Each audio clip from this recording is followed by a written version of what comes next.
Super star Krishna మంచి మనసుకి మరో ఉదాహరణ మీకు ఈరోజు చెప్తాను. చాలా ఆసక్తికరంగా ఉంటుంది.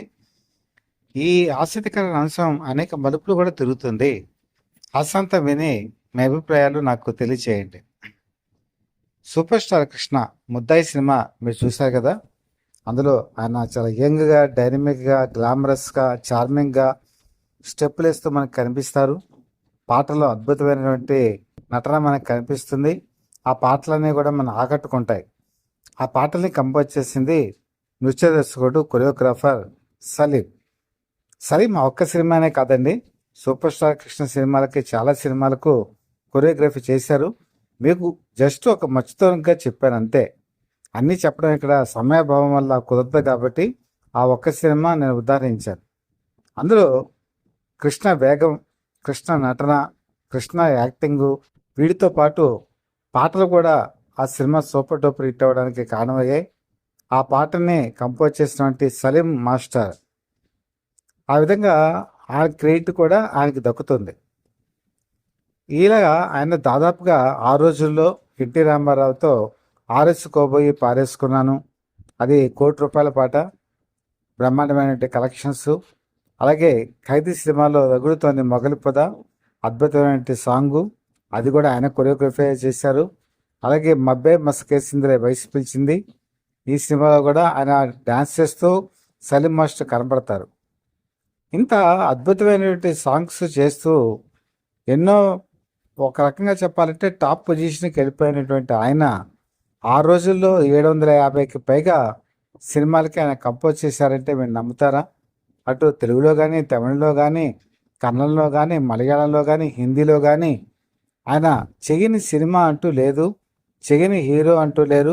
ఆ రోజుల్లో అప్పట్లో ఎంజి రామచంద్రన్, జయలలిత, ఎన్టీ రామారావు, రాజ్ కుమార్ ఇలాంటి ఉద్దండులు ఆయన కొరియోగ్రఫీ చేత మర్చిపడ్డవారే. శివాజీ గణేషన్ కూడా ఆయన అంటే ఇష్టపడేవారు. ఒకసారి ఎంజి రామచంద్రన్ ఒక పాట చేయడానికి పిలిస్తే ఆయన నిర్భయంగా చెప్పాట, ఒక పాట అయితే నేను చేయను, మొత్తం సినిమాలో పాటలన్నీ ఇస్తేనే నేను చేస్తానని. ఆ విధంగానే సినిమాలోని పాటలన్నీ కూడా మరి సలీం మాస్టర్కి ఇచ్చారు. ఆ రోజుల్లో ఆయన డిమాండ్ అలా ఉండేది. అలాగే ఆయన డ్యాన్స్ కంపోజింగ్ చేస్తే ఆ డ్యాన్స్ కంపోజింగ్ వాళ్ళ యాక్టింగ్ శైలి ఎలా ఉందో దానికి తగ్గట్టుగా ఆయన చేసేవాళ్ళు. వాళ్ళు వాళ్ళ నడక, వాళ్ళ తీరు చూసి వాళ్ళ నడకకి బట్టి వాళ్ళ కంపోజింగ్ మారిపోతూ ఉండేది. అందుకనే ప్రతి హీరో కూడా సలీం మాస్టర్ అంటే ఒక అభిమానాన్ని పెంచుకునేవాళ్ళు. అయితే ఈయన రాను రాను మంచి సినిమాలు, ఆదాయం పెరగటం, అలాగే 500 మంది డాన్స్ కళాకారులతో ఒక మూమెంట్ చెప్తామని చెప్పేసి ఒక పెద్ద బిల్డింగ్ని చెన్నైలో కట్టడం జరిగింది. ఎందుకంటే ప్రతి ఇన్స్టిట్యూట్లో కూడా ఏదో 20 మందో 30 మందో కొరియోగ్రఫీ చేసే వాళ్ళకి ప్లేస్ ఉండటం ఆ రోజుల్లో చెన్నైలో ఉండేది. అలా కాకుండా 500 మందికి at a time, same time ఒకే చోట ఉండి నృత్య భంగిమలు నేర్చుకోవడానికి అవకాశంగా ఒక పెద్ద బిల్డింగ్ని ఆయన కన్స్ట్రక్షన్ చేశారు. కన్స్ట్రక్షన్ చేసిన తర్వాత ఆయనకు ఒక ఆలోచన వచ్చింది, మనం అలాగే ఒక చిన్న బిల్డింగ్ సముదాయం, భవన సముదాయంతో కట్టి అది వ్యాపారస్తులకు ఇస్తే ఎలాగుంటుందని ఒక షాపింగ్ కాంప్లెక్స్ని కట్టడం జరిగింది. ఆ షాపింగ్ కాంప్లెక్స్లో ఒక హార్డ్వేర్ షాప్ని ఇద్దరు అన్నదమ్ములు కలిపి తీసుకున్నారు. ఆ విధంగా ఆ షాపింగ్ కాంప్లెక్స్ ప్రారంభోత్సవానికి ఆనాటి ముఖ్యమంత్రి జయలలిత కూడా వచ్చేసి ప్రారంభోత్సవం చేశారు. దాంతో సలీం మాస్టర్ పేరు ఒక్కసారి ఆ మొత్తం టోటల్గా మారుమోగిపోయింది. జయలలిత, ముఖ్యమంత్రి లాంటి వాళ్ళే ఆయన దగ్గరికి వచ్చి ప్రారంభోత్సవంకి వచ్చారంటే ఆయన పలుకుబడి ఏ స్థాయికి ఉంటుందన్న రీతిలో ఆ రోజు వెళ్ళిపోయింది. సరే, చుట్టుపక్కల మధ్యమాగదులు అందరూ చేస్తారు కాబట్టి ఆయన కూడా నేనంటే గొప్పవాడిని అన్నటువంటి ఫీలింగ్ కూడా పెరిగింది.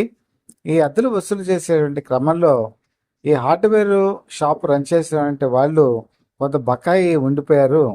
ఆ బకాయి వసూలు చేసేటువంటి క్రమంలో కొంతమంది మనుషుల్ని సలీం మాస్టర్ పంపించడం జరిగింది.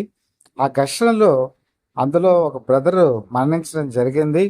ఆ కేసు అటు ఇటు తిరిగి సలీం మాస్టర్ పేక్కే చుట్టుకుంది. అది చివరికి ఎంతమంది పెద్దవాళ్ళ దగ్గరికి వెళ్ళి ఇన్ఫ్లుయెన్స్ చేద్దామని ప్రయత్నం చేసినా కూడా కుదరలేదు. అది చివరకు అరెస్ట్ వరకు దారితీసింది. జైలుకి వెళ్ళవలసిన పరిస్థితి కూడా వచ్చింది. సలీం మాస్టర్కి అప్పుడే అబ్బాయి కూడా పుట్టాడు. అంతవరకు పిల్లలు లేరు సలీం మాస్టర్కి. కరెక్ట్గా అబ్బాయి పుట్టిన వేళ, ప్రారంభోత్సవం జరిగిన వేళ, ఆ కన్స్ట్రక్షన్ జరిగిన వేళ, ఆనందాలంతా చుట్టుముట్టిన వేళ, అలాంటి తరుణంలో ఇలాంటి సంఘటన జరిగిన తర్వాత జైలుకి వెళ్ళిన తర్వాత ఒకసారి పరిస్థితి మారిపోయింది. భార్య బిడ్డలు అందరూ కూడా సలీం మాస్టర్ చేసిన పనికి అతను దూరం పెట్టారు, అతను వదిలి వెళ్ళిపోయారు. అతను జైలు నుంచి తిరిగి వచ్చేప్పటికి ఆస్తి లేదు, ఎందుకంటే భార్య పేరు మీద పెట్టాడు, అది ఆస్తి లేదు. తర్వాత తను ప్రతి చోటకి వెళ్ళి సినిమాల అవకాశం ఇవ్వమని అడిగితే జైలుకి వెళ్ళాడు కాబట్టి ఎవరు కూడా అవకాశం ఇవ్వలేదు. తను కింద పనిచేస్తున్నటువంటి అసిస్టెంట్లు డాన్స్ మాస్టర్లు అయిపోయారు. ఆ రోజు వాళ్ళ దగ్గరికి వెళ్ళినా కూడా వాళ్ళు కూడా చిన్నచూపు చూడటం మొదలుపెట్టారు. సినిమా ఇండస్ట్రీ అలాగ ఉంటుంది, మీకు తెలుసు కదా. మొత్తానికి అతనికి ఏ విధంగానూ కూడా అవకాశాలు లేకుండా పోయాయి. ఒకప్పుడు తన సినిమాలు లేనిదే ఎవరు కూడా ప్రారంభోత్సవమే చేసేవాళ్ళు కాదు. అలాంటిది ఈరోజు తను లేనిదే ఎన్నో సినిమాలు ప్రారంభమైపోతున్నాయి, కానీ తనకు అవకాశం అయితే రావట్లేదని బాధపడ్డాడు సలీం మాస్టర్. చివరికి పూట గడవడినటువంటి పరిస్థితి వచ్చింది. ఒక ఫైట్ మాస్టర్ సహాయంతో అతను బతకటం ప్రారంభించాడు. అలాగా జీవనాన్ని నెట్టుకుంటూ వస్తున్నాడు. చివరికి అతనికి ఒక ట్రంక్ పెట్టి మిగిలింది. ఆ ట్రంక్ పెట్టిలో ఫోటోలు ఉన్నాయి. ఆ ఫోటోలో రకరకాల హీరోలతో కలిసి అతను డ్యాన్స్ కంపోజింగ్ చేసినటువంటి ఫొటోస్ ఉండేవి. ఇది అందరికీ చూపిస్తూ ఉండేవాడు. చూపిస్తూ ఉంటే కొంతమంది జాలిపడి అతనికి బన్నుకి, టీకి, కాఫీకి డబ్బులు ఇస్తూ ఉండేవాళ్ళు. చివరికి ఆ విధంగా కూడా బతుకు బండిని నడిపిస్తూ ఉండేవాడు. చివరికి అది కూడా అధ్వానంగా తయారయ్యి అది కూడా నడవలేనటువంటి పరిస్థితికి వచ్చేసింది. చివరికి పేదరికంలోకి వెళ్ళిపోయాడు సలీం మాస్టర్. పూట గడవలేనటువంటి పరిస్థితి, దానికి తోడు ఆకలికి తోడు దారిద్ర్యం తోడు అనారోగ్యం, తర్వాత వయసు భారం కూడా పెరుగుతుంది కదా, ఏజ్ కూడా అయిపోతుంది. సో అటువంటి పరిస్థితుల్లో అతను హైదరాబాద్కి రావడం జరిగింది. అది 2011 సంవత్సరం. 2011 సంవత్సరంలో ఒక శాటిలైట్ టీవీ ఛానల్ సలీం మాస్టర్ని ఇంటర్వ్యూ చేసినప్పుడు అతను గాథ విని చాలామంది కన్నీరు కార్చారు. కొంతమందికి ఆర్థిక సహాయం అందజేస్తామని చెప్పి ముందుకొచ్చారు. అప్పుడే సహజనటి జయసుధ ఆ ఛానల్కి ఫోన్ చేసి కారునిచ్చి ఆ ఛానల్లో ప్రోగ్రామ్ అయిపోయిన తర్వాత ఇంటికి పిలిపించుకొని భోజనం పెట్టి ఆయనకు ఆర్థిక సహాయం అందజేయడం నాకు పర్సనల్గా తెలుసు. అలాగే 5:30కి పద్మలయ స్టూడియోస్కి సలీం మాస్టర్ని పిలిపించారు. అప్పుడు సూపర్ స్టార్ కృష్ణ, మహేష్ బాబు, విజయ నిర్మల దంపతులు వీళ్ళు ఏం చేశారంటే అతనికి ఆర్థిక సహాయం అందజేశారు. నాకు తెలిసి 25 లక్షల రూపాయలు చెక్ని ఇవ్వడం జరిగింది. అప్పటికి అతనికి విపరీతమైన అప్పులు ఉన్నాయి. ఆర్థిక సహాయం తీసుకున్నా కూడా అనారోగ్యం అతని వెంటాడుతోంది. ఆ ఆరోగ్యం రీత్యా అతనికి ఖర్చులు కూడా బాగా పెరిగిపోయాయి. కార్పొరేట్ వైద్యం చేయించుకోమని సూపర్ స్టార్ కృష్ణ సూచించారు. ఆ విధంగా అతను చెన్నై తిరిగి వెళ్ళి కార్పొరేట్ వైద్యానికి డబ్బులు కూడా ఖర్చు పెట్టాడు. ఎంత కార్పొరేట్ వైద్యం చేయించుకున్నా కూడా ఫలితం దక్కలేదు. అతను 2011 సంవత్సరంలోనే అతి కొద్ది కాలంలోనే మరణించడం జరిగింది. ఒక చిన్న సంఘటన అండి, కోపం. ఆ కోపంలో మనిషి అద్దె తీసుకునే భయంలో ఒక మనిషిని చనిపోవటం, ఆ మనిషి చనిపోయిన తర్వాత అతను బాధపడటం, ఇవన్నీ స్వయంకృతాపరాధం. తను అనవసరంగా వివాదాల్లోకి వెళ్ళటం, తను చేసిన తప్పు చివరికి సలీం మాస్టర్ నిండు జీవితాన్ని పలుకుంది. సూపర్ స్టార్ కృష్ణ అనేక షూటింగుల్లో ఈ కొరియోగ్రఫీ చేసేటువంటి డాన్స్ అసిస్టెంట్తో సలీం మాస్టర్ కొంచెం దురుసుగా ప్రవర్తించేవాడు, అరుస్తూ ఉండేవాడు. అప్పుడు ఆయన సలహా కూడా చెప్పారు, ఎందుకు ఆవేశం వద్దు సలీం మాస్టర్, మీరు ప్రశాంతంగా వర్క్ చేసుకోండి. మీరు చూడండి, ఎంత కష్టం వచ్చినా, హిట్ వచ్చినా, ఫ్లాప్ వచ్చినా నేను నవ్వుతూనే ఉంటాను. మీరు ఎందుకు అలా అరుస్తూ ఉంటారని చెప్పి సూపర్ స్టార్ కృష్ణ సలహా ఇచ్చి మీరు ప్రశాంతంగా ఉండండి అని కూడా చెప్పడం జరిగింది. కానీ ఆ సలహా సలీం మాస్టర్ పాటించలేదు. చివరికి ఆయన జీవితం అలా ముగిసిపోయింది. చివరికి సూపర్ స్టార్ కృష్ణ దంపతులు, అలాగే సూపర్ స్టార్ మహేష్ బాబు, అలాగే సినిమా ఇండస్ట్రీలో ఇంకా చాలామంది ఉన్నారండి. వాళ్ళు కూడా ఆర్థిక సహాయం అందజేశారు. అందచేయకుండా ఉండలేదు. కాకపోతే ఆ చేసిన సహాయం ఆయనకు అక్కడికి రాకుండా పోయింది. కార్పొరేట్ వైద్యానికే సరిపోయింది. చివరికి ఆయన చనిపోయినప్పుడు ఆయన శ్మశాన అంత్యక్రియలకు కూడా డబ్బులు మళ్ళీ లేవు.